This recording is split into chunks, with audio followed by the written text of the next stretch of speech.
Halo geng, selamat pagi. Assalamualaikum warahmatullahi wabarakatuh. Salam seketer semuanya, sehat selalu untuk rekan-rekanku semuanya yang ada di seluruh Nusantara.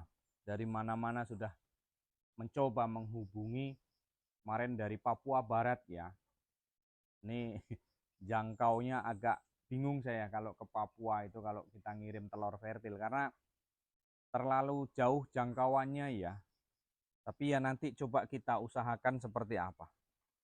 Baik rekan-rekanku semuanya, kabar baik tentunya yang kita tunggu-tunggu dari kawan-kawan dan juga selamat beraktivitas pagi hari masih di seputaran ternak puyuh kita, koalisi kita. Jangan pecah koalisi dengan puyuh. Kalau pecah koalisi dengan yang lain enggak jadi masalah. Tapi kalau kita pecah koalisi dengan puyuh, sengsara kita.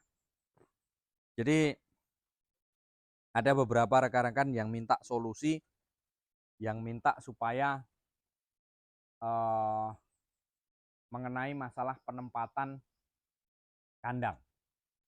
Pak, kandang itu kalau kita mau buat itu yang tepatnya itu seperti apa, terus di mana, karakteristik kandangnya seperti apa. Kita mau bangun kandangnya itu harusnya syarat-syaratnya apa. Kok lucu kadang tuh. Ya syarat-syarat namanya buat kandang ya buat kandang saja. Kandangnya ya kandang atap gitu. Atapnya ya uh, atap kayak rumah lah gitu. Jadi biar supaya dia tidak terlalu panas, tidak terlalu pengap. Nah terus uh, yang paling tepat itu gimana Pak? Kalau menurut saya sih yang pertama itu harus dekat dengan air, sumber mata air yang jernih, yang bisa dikonsumsi. Baik dikonsumsi kita, terus kemudian dikonsumsi puyuh tentunya, karena itu adalah kebutuhan yang mutlak. Ya, sumber mata air. Terus kemudian kalau sumber mata airnya itu ini nggak ada, kita akan repot sendiri. Itu yang pertama memang, kewajiban, harus, pokok itu.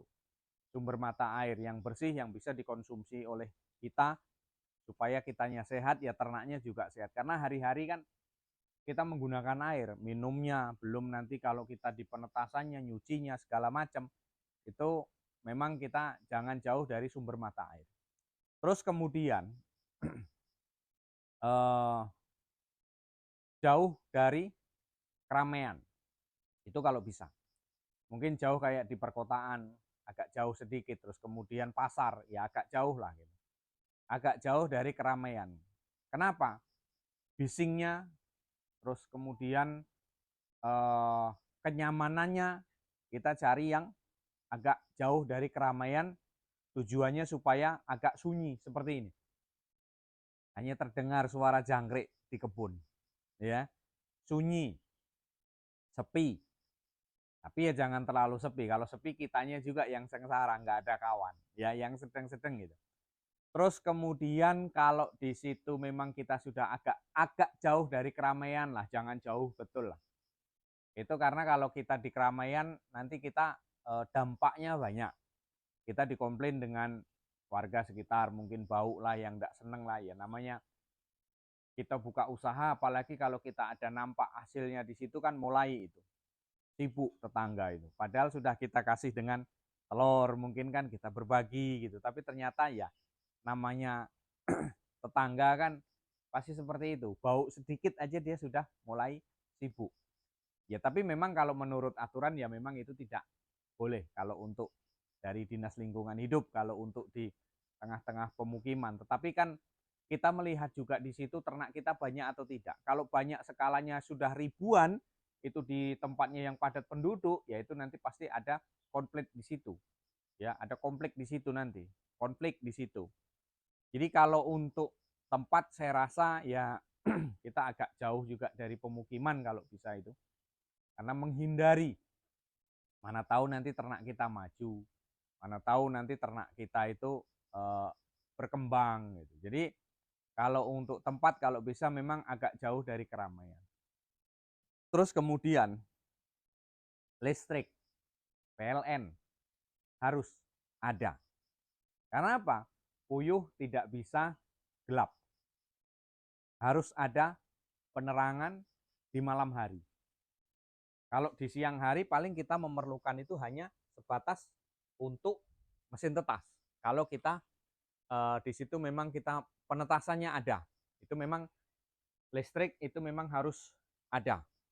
Terus kemudian kalau kita tidak ada listrik ya kita repot. Itulah akses yang harus kita penuhi untuk membangun usaha ternak puyuh. Terus kemudian akses jalan, ada jalan umum mungkin. Karena apa?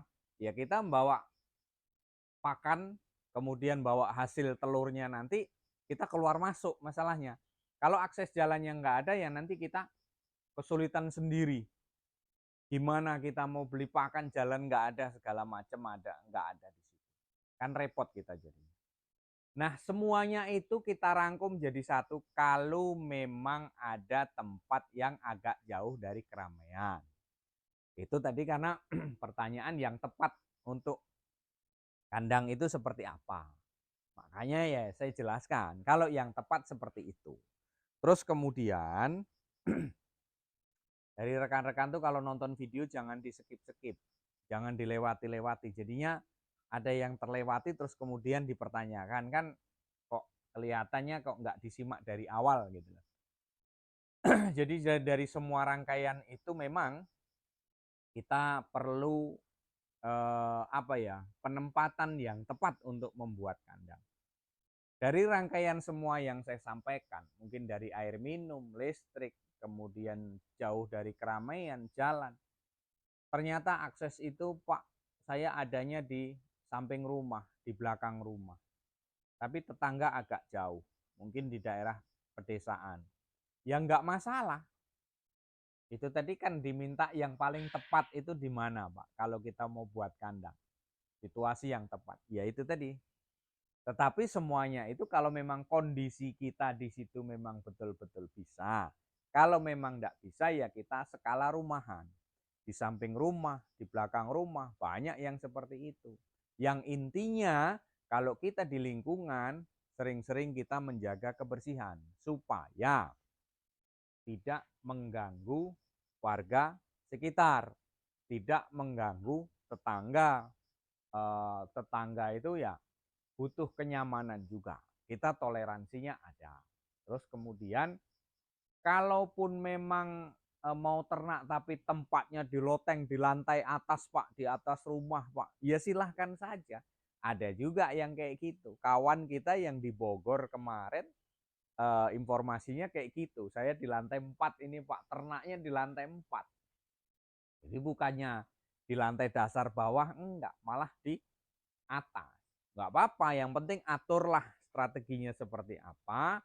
Yang penting kalau untuk di lokasi perumahan yang mungkin padat penduduk, jangan sampai tetangga itu nantinya merasa nggak nyaman, konflik dengan kita.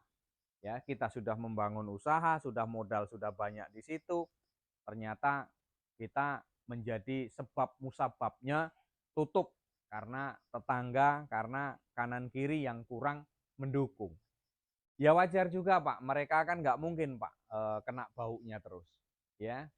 Tapi kan terkadang kan ya kayak tetangga juga berlebihan juga, bau sedikit sekali lewat aja sudah bukan ini kan, berisiknya bukan main gitu loh. Tapi ya itu tadilah namanya kita hidup beragam, beraneka ragam di masyarakat seperti itu. Ada yang pro, ada yang kontra.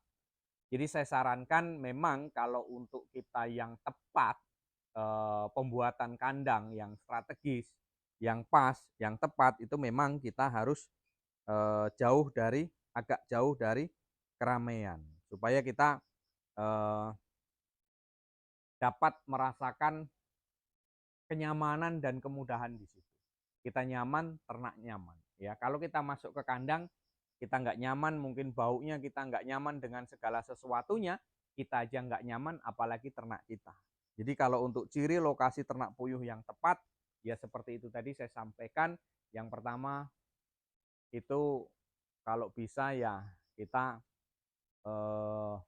ada sumber mata air yang bersih yang bisa dikonsumsi, kemudian ada agak jauh dari keramaian, terus kemudian listrik ya kalau bisa harus ada. Nah, yang terakhir akses jalan. Itu memang itu mutlak harus ada semuanya itu. Ya, kalau dipertanyakan yang tepat ya, ciri yang tepat untuk ternak puyuh, untuk lokasi ternak puyuh yang tepat seperti itu. Cuman kalau mau skala rumahan ya silahkan saja, tidak ada terjadi masalah. Ya, mungkin hanya itu. Mudah-mudahan semuanya berjalan dengan lancar, semuanya usaha ternak puyuhnya lancar semuanya ya, saling berbagi, saling memberikan informasi yang terbaik untuk kita semuanya. Kurang lebih mohon maaf, salam ceketer dari Jambi. Wassalamualaikum warahmatullahi wabarakatuh.